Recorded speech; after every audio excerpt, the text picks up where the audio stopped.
Please welcome LeVine.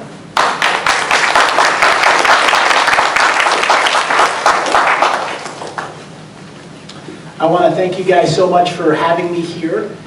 It's been a great experience coming down to Alabama for the first time. My wife is sitting in the front row. We took a 10-hour drive to come down here, and it's a really beautiful place to visit. We went to downtown yesterday and saw the Riverwalk. And today I want to give a talk that most importantly gives us hope. Because I think when times are hard in our communities, where a loved one is struggling, or we're helping to deal with people facing mental illness, we can get upset, frustrated, and scared. Today I'm going to talk about how support groups like NAMI make a huge impact in people's lives. I've been to over 30 local chapters throughout the country in California and Florida and Alabama, and I believe it's those people that are on the ground talking to families, to parents, to children, and giving them the support and the love and the hope that they need that gives them a chance to go on. I'm also going to share my personal story of how I went to deal with my bipolar disorder, and it wasn't an easy time. There were several mental hospitals, and there were tense moments where my family didn't know if I would survive or be able to rebuild my life. And I'm also very motivated to be here because I also am now talking about mental illness and addiction. I've been helping a lot of families and individuals facing these issues. Sadly, my only brother died this year at age 27 to depression and a heroin overdose. I also met Robin Williams over 20 times personally when I was a young man, and he inspired me so greatly. His work in the film Patch Adams inspired me to be someone that helps others with a positive attitude that makes them smile and laugh and gives them hope. I also loved him in Good Will Hunting, where he played a therapist helping Matt Damon's character, and someone that was dedicated to helping others. And I think many in this room are similar in that you are here to help, whether it's your family member, in your work, or in your community. And I believe times have gotten tough for most people. With the economic stress, it's very challenging in your own life. And when you have to help others that face mental illness, it can be a very long road. But when we come together on days like this to talk about these issues, to support each other, to find encouragement and hope, we can make our communities better. And I believe that Alabama has a lot of history of helping different situations. I was down at the riverfront reading about Rosa Parks last night and what she did to change our world, Martin Luther King. And I believe mental illness needs the same type of leadership and community and hope to help those facing these issues. Because I have to be honest that when I was locked in the mental hospital, I had a lot of severe issues. And if that was 50 years ago, I wouldn't be here talking to you. I likely would have been put in a hospital for the rest of my life. I wouldn't have my wife sitting in front of me, who I've been married to for many years. I wouldn't have two beautiful children. And my story would have ended when I got sick. But today, that does not have to happen. We can make changes. We can help those that face these issues. We can get them back into the community and let them have a full life. And the best gift I've been given is to be able to go on and to help other people. And when I was a young person, I was really sick. I said, I wish there was someone I could look up to, someone that got through this, someone that faced these issues and has a happy, positive ending. And I try to be that for those that I work with. And when I share my story, it's one of hope because it is a challenge and many people face tough, tough situations. So I'm going to start with my story and then share about support groups as well as information about mental illness and addiction. And then at the end, I'm going to give some time. If any of you have any feedback or want to ask me questions or share your own experience, I would love to hear from you. My story starts growing up and having my first memory of my mom and dad fighting with each other.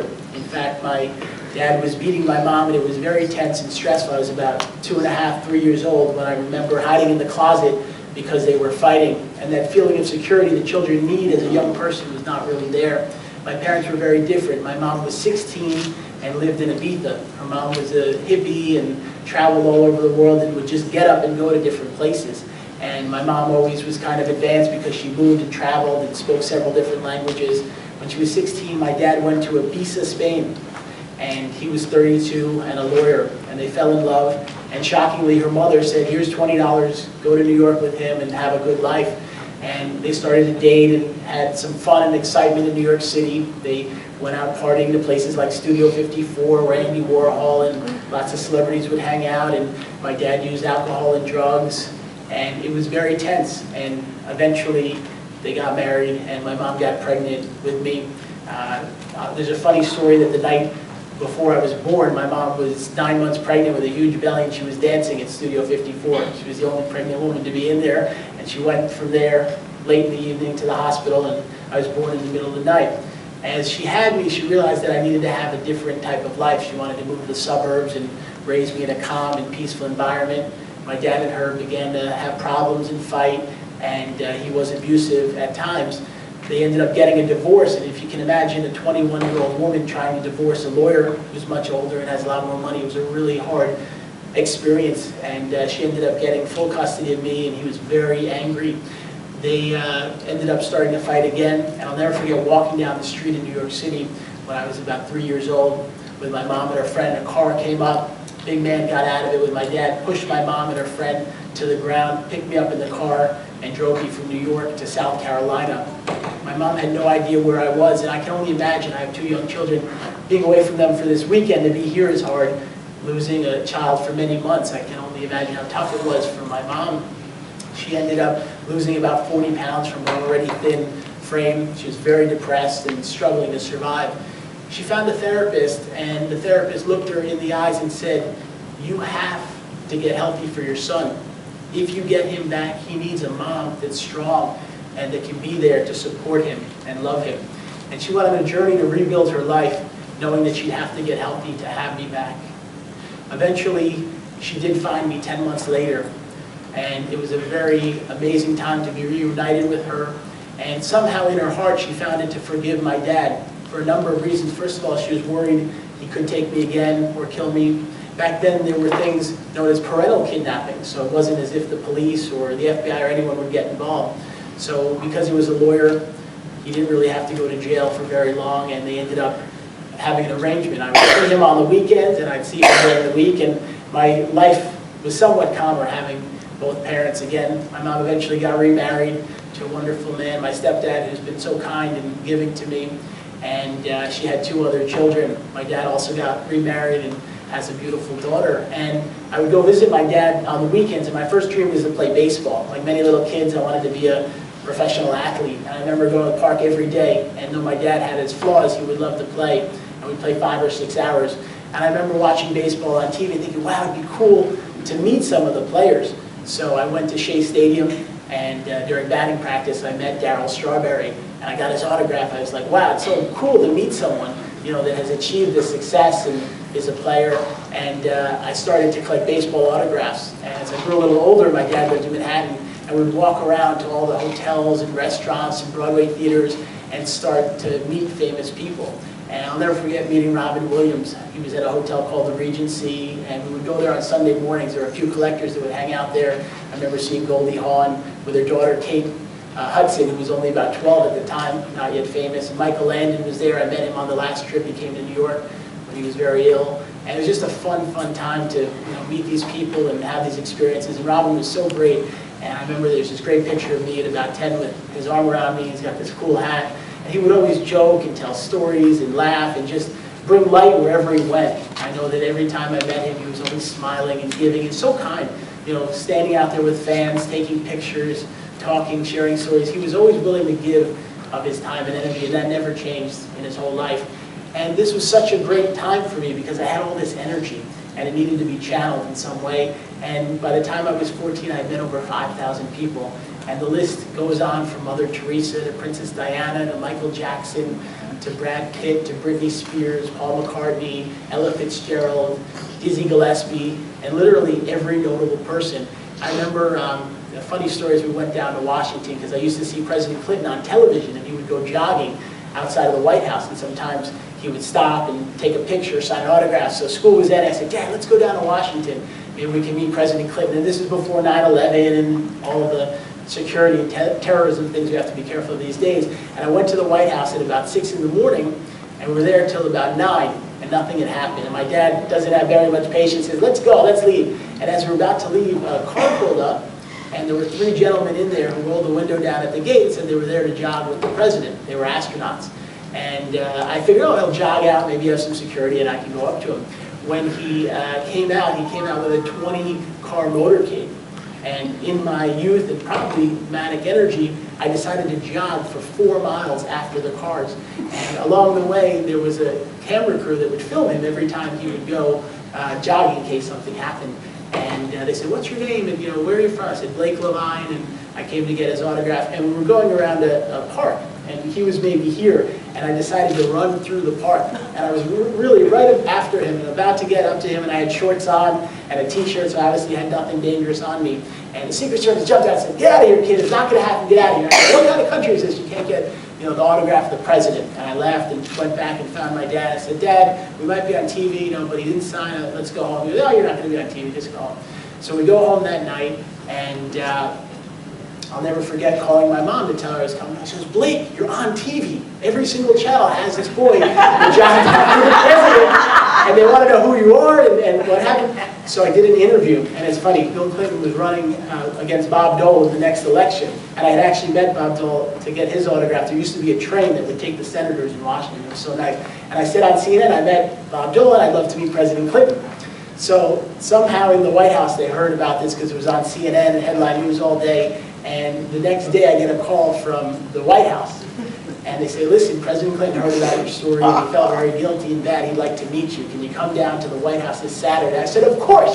I would definitely go there. And it's funny, my mom didn't always go collect autographs or things. She goes, "I'm coming to Washington with you. You're not going alone. We're all going." So I went with my mom and my stepdad and my dad and my little brother. And it was such a great experience. We went into the White House, and I heard the radio address, and it was really cool. There were about 20 people in there. Linda Carter from Wonder Woman was there, sitting there, and I got a picture with him. And we all took pictures in the White House speaking room. And they have a podium like this where they do all the press conference. I got a picture smiling. And it's funny, I walked out, and there were 20 cameras there and things. I said, "Who are you guys waiting for? Who's here?" They said, "We want to talk to you. Can you come answer some questions?"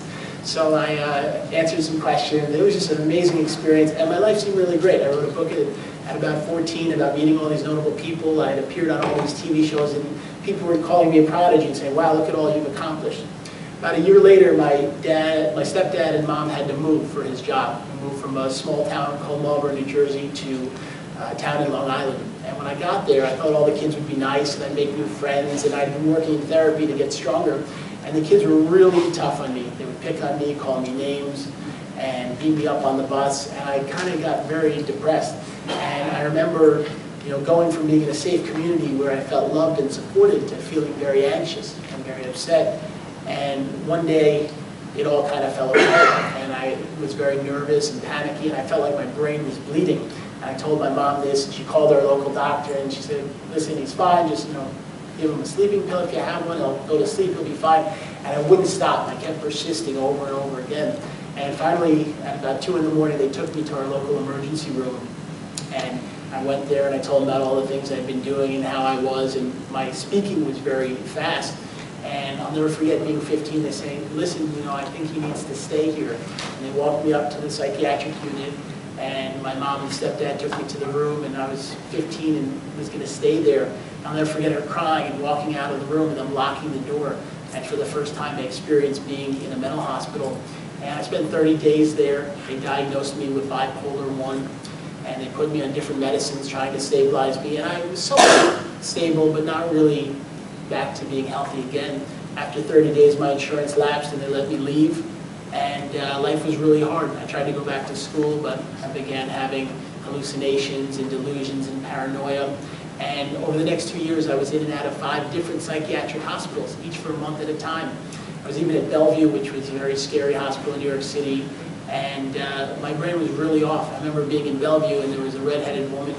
I thought she was Julia Roberts. There was an overweight guy. I thought he was John Candy. There was a gay gentleman. I thought it was George Michael. My brain had really kind of had all these issues. In fact, one time when I left, I went to the Empire State Building. I went all the way up to the top, and then walked down the whole flights of steps to the bottom.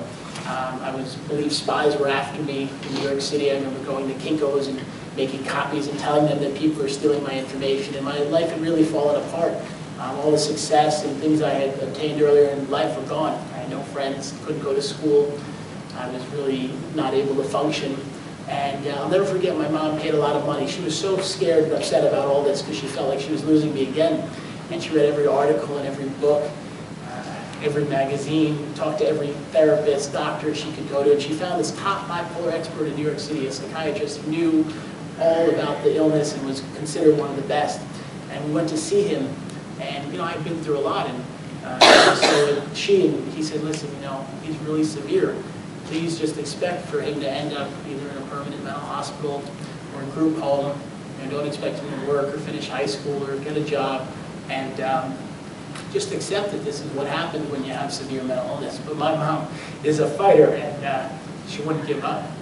She kept trying. She kept calling doctors and reading every article. And we went to a really good psychiatrist in Long Island, and she sat down with my mom and said, you know what, I think there is some hope for him. I think if we get him on a different medicine, maybe he could come back.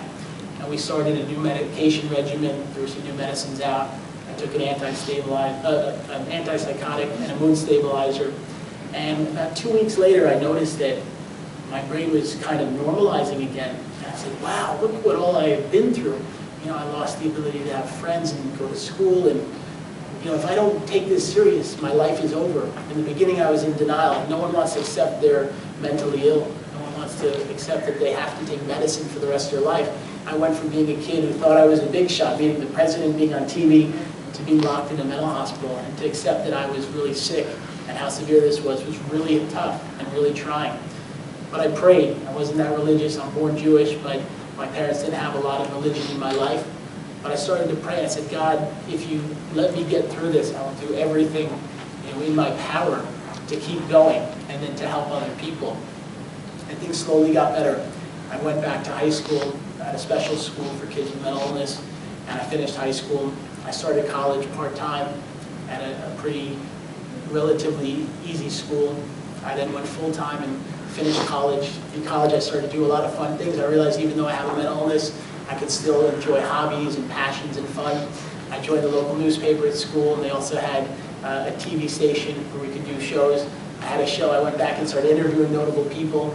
I would go on red carpets in New York City and ask them questions, and I interviewed Regis Philbin and Justin Timberlake and Walter Cronkite and P. Diddy and many famous celebrities. And my life started to get a little bit better. I started to make friends and feel like I could be a normal human being again. I had my first girlfriend, and that was a huge experience, feeling that someone could love you even though you have a severe mental illness. I'll never forget the first time telling her. The first 3 months I met her, I didn't say that I had a mental illness. I was worried she would judge me or not accept this. I was so scared. What am I going to say? What is she going to do? I mean, if she rejects me and ends this because of what's happened, I would feel so sad. And I was so nervous and scared. I finally told her, I said, you know what? I don't care. You're nice to me. We have a good relationship. You're kind. And that was my first experience dating, and it really helped me build my confidence. We dated for 2 years, and eventually I met my wife. We were on a cruise, and I went with my friend. We were living in New York, and we drove down to Florida. We found a last-minute cruise that was very affordable, and we got there, and we would all hang out on a cruise at dinner. There's a set time you can eat, and we were waiting, me and my friends, for dinner. I see this beautiful blonde girl with her mom and her friend, and she looks over at me, and she whispers, "See that guy over there? That's my type of guy." And I speak softly because I have really good hearing.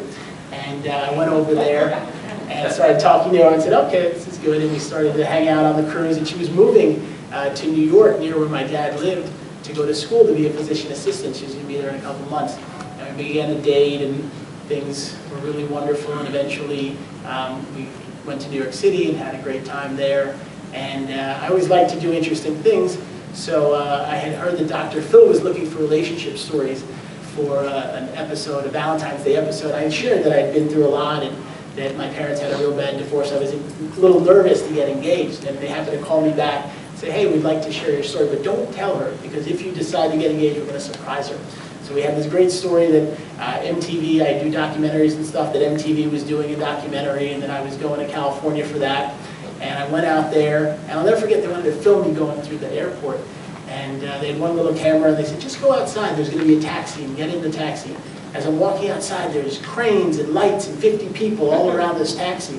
And I walk in, and being from New York City, you see many foreign people from other countries driving taxis. They wear their hats, they are in there, and there's a guy wearing a hat, and he turns around, he goes, I hear you get nervous when it comes to popping the question, get ready for the ride of your life. It was Dr. Phil driving the taxi. So I was so shaken, excited, I mean, to have this happen, and we went out to dinner, and we talked, and in his, real severe, straight way, he said, listen, you're either ready to do it or not. Because of what your parents went through, what you went through, you can't judge your relationship based on that. And I decided I did love her tremendously with all my heart, and we ended up getting engaged on the show. And we surprised her completely, and when she walked out, I said, I'm here and do some taping. I was really nonchalant. I said, I've loved you since the minute I met you. I want to spend my life with you. When he married me, she just fell, gave me a hug. Dr. Phil walked over and goes, so Jennifer, was that a yes? And she was very, thank goodness she said yes. And she said no on national television. That would have been a little bit too stressful. And she said yes, and we got engaged. And eventually we started to think about, should we have children? Because on her side, her father's brother had severe schizophrenia, and he was in medical school when his schizophrenia came out, and he's been in a permanent psychiatric hospital for many, many years. And on my side, of course, we have bipolar, and I believe some of my relatives did have this as well, but were not as diagnosed. But we said, you know what? The difference is we know what to do if the person that we have, the child we have, has a mental illness. We won't let it get to the point where it's too late. And we decided to trust in God and have a child. We had a beautiful daughter named Tyler, and she just started kindergarten this week, and she's so full of life and energy and kindness, and she's my best friend, and I love being a dad. And I found that because I can stay calm and have overcome so much, I can be a good father and give her love and kindness. And I'm so happy that she's 6 and she's been raised in a calm, peaceful home. I didn't get that opportunity as a child, but I could give it to her. And finally my wife said, hey, do you want to have a second kid? Because one is a lot of work. My wife works and I work. And he said, sure, let's go. And a week later we got pregnant. We just had a son named Ryan, and he's 10 months old, and he's so amazing. And I love being a dad and having that next generation. And the biggest thing I've learned about mental illness is that you need hope. Oftentimes we struggle to find the right medicines, to find people that support us. I've talked to so many parents that have a child with this issue, and they try to help, and they put all their energy and time and money, and the child yells at them or screams at them or abuses them. And how can you help someone when they are so mean and hard to you? But the reality is sometimes you're the only person in their life. You're the only one that's giving them love and support, that hasn't let them go or give up. And I believe in my own life, if it wasn't for my family and the kindness and love and the persistency, I wouldn't be here. I would not have made it. And I want to talk a little bit about my brother. He was younger than me, and he always was a creative guy. He loved, when we were kids, to build skateboard ramps, and he wanted to be an architect. He would build models, and he loved adventure. I'm pretty reserved, but he would do anything. He loved to jump off roofs and dirt bike and skateboard, and he was really an amazing man. Everywhere he went, he was kind to people, nervous around people. So when he started to enter high school, he began to drink alcohol and smoke marijuana so that he could feel more comfortable and feel like he fit in. And he began to make friends and socialize and be part of a group of people that liked to party. But he had an addictive nature, and the marijuana and alcohol wasn't the only thing that was part of his life. As he grew older, he went to nightclubs and started to use a club drug called Molly, where we'd get very high. We'd also do cocaine and other things. He began to have problems with the law, and I'll never forget, I was living in New York City with my wife, and we were reading the New York Post. They have lots of stories in there. I see a huge picture of him, and it says, young man arrested for impersonating a police officer. And he thought it was funny. He had lights on his car, and he was going to pick up these 2 girls and try to flirt with them. So he says, he pulled them over with the lights, and he goes, hey girls, you're in trouble. And sadly, it's not a joke, because impersonating a police officer is a very big deal. And he ended up getting arrested. The girls called the police, and they came. And as part of that arrest and another arrest for drunk driving, he was mandated to go to a rehab. And he went to 3 different rehabs. And I always prayed that something there got to him, whether it be God or knowing that he needs to change how he lives. But he would not surrender. Part of the 12 steps of AA and NA are to surrender to God and to ask for his help. But he wasn't willing to do that. He wanted to just get a little high, just smoke marijuana, just drink alcohol. He wouldn't do the hard drugs. But we all know that those with severe addictions can't do that. And and his life went on, and he never told me he had an opiate addiction. I think my mom had said, if you ever do heroin, that's it, you're kicked out, I can't help you. So he never was honest about it.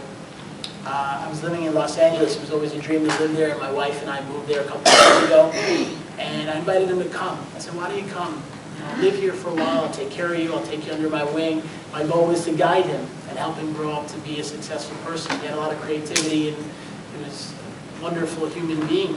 And he came to visit me in California, had a couple job interviews, but he decided not to stay. And he went back to New York where my parents lived, and he took a job at a ski mountain called Okima in Vermont. And he lived there, and he made a lot of friends. He would go to the bar and drink and smoke, and he was really loved. People just enjoyed being around him and his energy. And we had a family dog who was a golden retriever, and the dog died. And I remember my brother was very, very sad. He was posting things on Facebook about being depressed and stuff. And I was nervous, and I called him every day for a week. I kept calling him, and he wouldn't answer the phone. Finally, on a Saturday, he answered on the first ring. We talked for about an hour and a half. And he told me for the first time in his life he felt accepted. He felt like he was in a place where people understood him and got him. And I told him how much I loved him and how proud I was of the person he had become. And he was going to move to Florida. My whole family was moving to Florida. We were just moving there, and we're all going to be together as a family again. And he joked about being in Florida, sitting on the beach with a beer. And I was excited to see him and be close to him. We had such a great talk sharing about the life and adventures we had had along the way. And that night he went to a bar with his friends and had some drinks and decided to walk home, which is a good idea when you're drinking. And he went to his apartment alone, and he had no needle marks on his arm except for one. He injected himself with heroin, and he instantly died. He fell back and he hit his head. And the next day the roommate found him, 27 years old, died of a heroin overdose. And it was really interesting because I was working at a rehab facility in Delray Beach, Florida at the time. It was a room where 60 men with drug and alcohol addiction would go to get therapy and support. And as a therapist there, I learned so much about addiction. To me, if you said, hey, don't drink the water, it could kill you, it's poisonous, I wouldn't be drinking the water. I said, how could people that do heroin continue to do it knowing there's tainted heroin around, knowing that Philip Seymour Hoffman died and many people are dying from bad heroin? They said, we want the hardest, most toxic, lethal heroin. When you say it could kill us, that says, wow, we need to get that. That's exactly what we want. So the normal rationale that we have, that it's dangerous or that it could kill us, the people that are addicted don't care, they want it. They also say that it doesn't always happen simply. They don't just start saying, hey, I'm going to inject myself with a needle. Many of these young people say that it took a long time to get there. They started using opiates, whether they had pain or someone gave them the pills, and they become addicted. They start to get sick if they don't have it.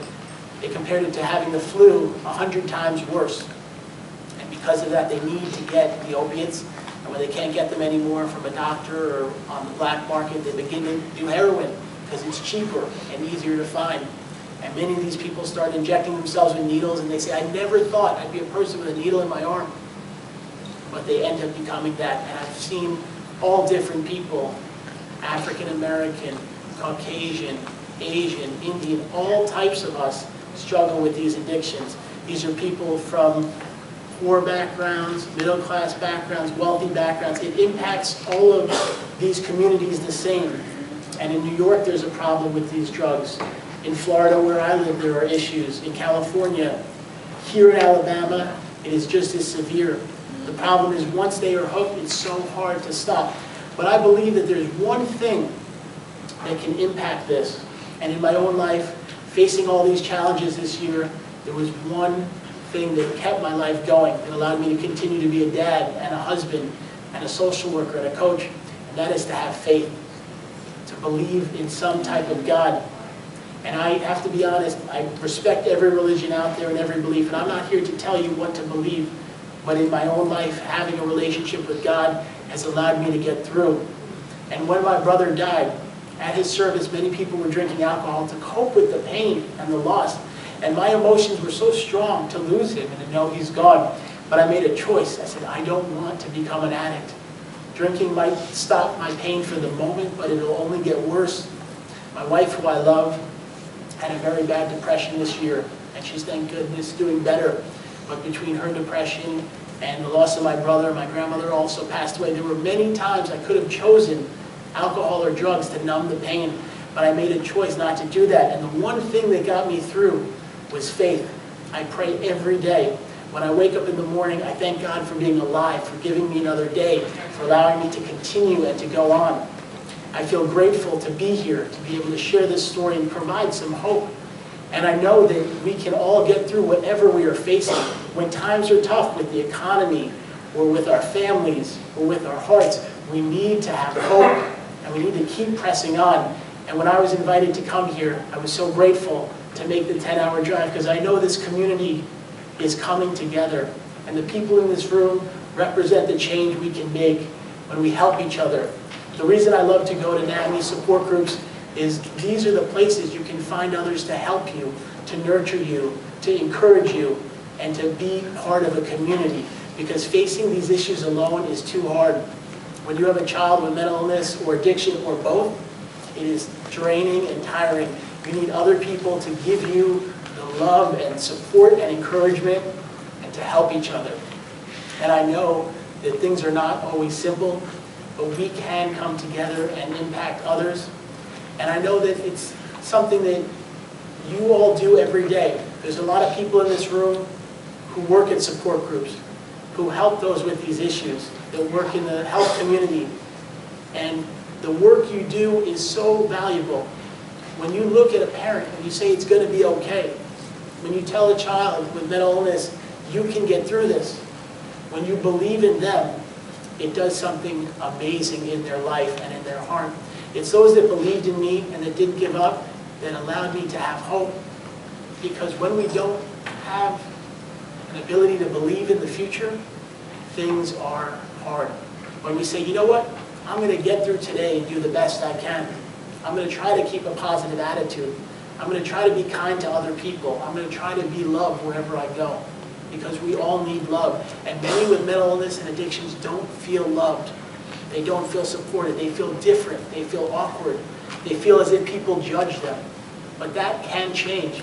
And the facts are, as much as the communities face struggles and the systems are not perfect, it is better today than it was.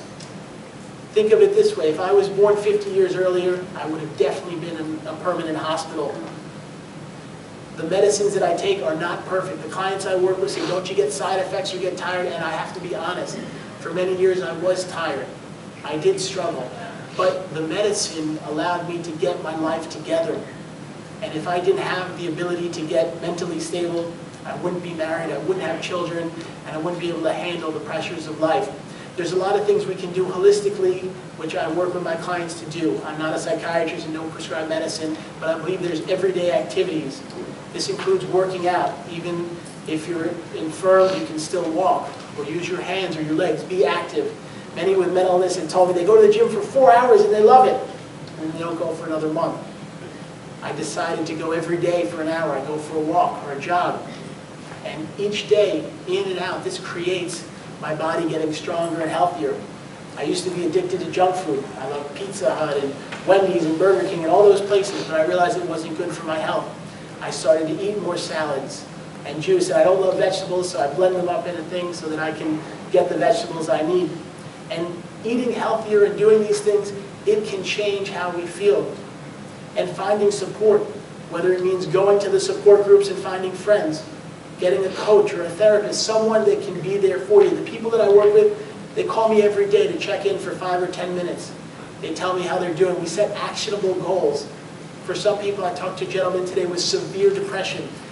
He lost his wife. He's living at home with his sister. He barely can brush his teeth. He has trouble taking a shower. I told him today he's going for a movie with his daughter. I said, if you can get through that and do that, that is a success. Because mental illness is different for everyone. For him, brushing his teeth, taking a shower, and going to a movie is a success. For some people, going to see your psychiatrist, taking your medicine, getting a good night's sleep, that is a win.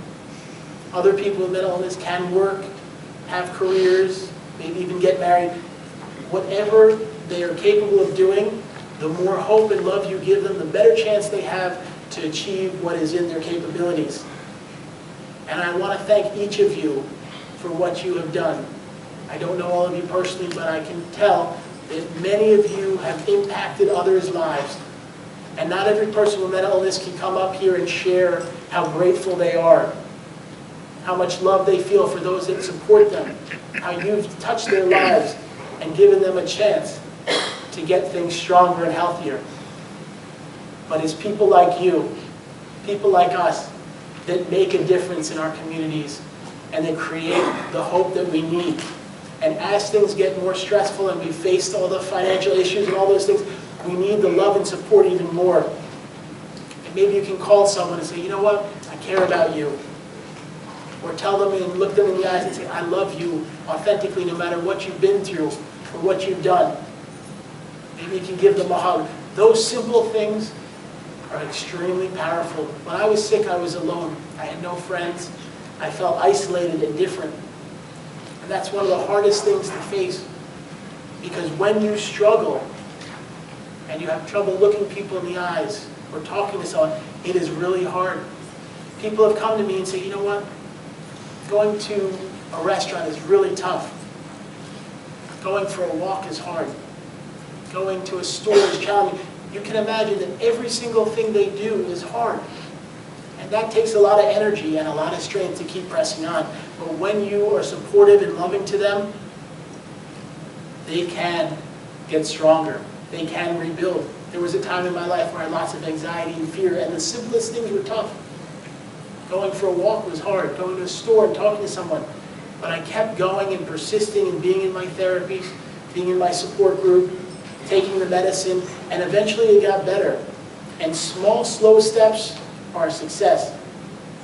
It's 18 years, going on 19, that I've been stable. And slow, long-term, actionable goals over those many years has accomplished a lot. I'm happily married with kids. I wrote the book Beating Bipolar, which was terrific. I've done all these talks. I have a new book that came out. You have a flyer about it today. It's called Depression, Bipolar, and Heroin. It's the story of my brother, and it's a story about mental illness and addiction. It has lots of examples of those that face these issues, how to help them, how to support them. And the number one thing in that book is hope. If someone's facing these issues and they read that, they are going to be inspired. Because when you are facing mental illness, it's hard. When you're facing addiction, it's very tough. When you combine the two, wow, that is a big, big challenge. But I believe we can save the next Robin Williams. We can save the next Adam Wachtell, my brother. It doesn't have to end that way. And for those that have been lost, I believe the best thing I could do for my brother was write that book and get people to read it and share his story. And his death served a purpose. And that gives me a great amount of encouragement and hope. And if that's the one thing that he left this planet with, was helping other people, then he didn't die in vain. And I want to thank all of you for what you do. And I believe that the people in this room can make a difference. And I'm going to keep going to other places to share this message because I believe we need it. And maybe together we can overcome these issues and be a community. Because these days, many young people, they're attached to the phone. They're attached to the internet. I'll be honest, I check my email all the time and check Facebook and this. And the human interaction that we need, the being in a room and looking people in the eyes, shaking someone's hand, talking to someone, that is changing in our communities. But we still need each other. We need to talk to each other. We need to learn how to socialize, to make friends, to feel the connection that we have in this room every day of our lives. And that's why I work so hard to educate young people, not adults, but young people especially, because many of them are having trouble being connected, having trouble looking people in the eyes. And this is when they look for drugs and alcohol. This is when they become addicted. When they have a feeling inside like they're fearful, like they don't fit in, they want something to get them through it. But I promise that drugs and alcohol are not the answer. To me, the answer is a very simple thing. Get a doctor, a psychiatrist who cares to give you the right medicine. As long as it takes to find that, stick with it, because sometimes it can take several years. find a therapist or a coach or someone that you can talk to about your problems, someone that will listen every day and is authentically there to help, someone dedicated to making a difference in your life. And the third thing is find support. The support groups from NAMI are a huge difference in people's lives. They are free. It doesn't matter what your background, your economic status, go. There is no cost, which tells me there is no limit to being a part of it. And when you combine those things with hope and prayer and whatever the God you believe in, you can rebuild your life, your family, and your community. I want to give you guys a couple minutes if you have any questions or feedback. I know many of you have personal experiences with things you went. We have about 12 minutes, so I can answer a couple questions. I want to thank you from the bottom of my heart for letting me be here. Thank you guys very much.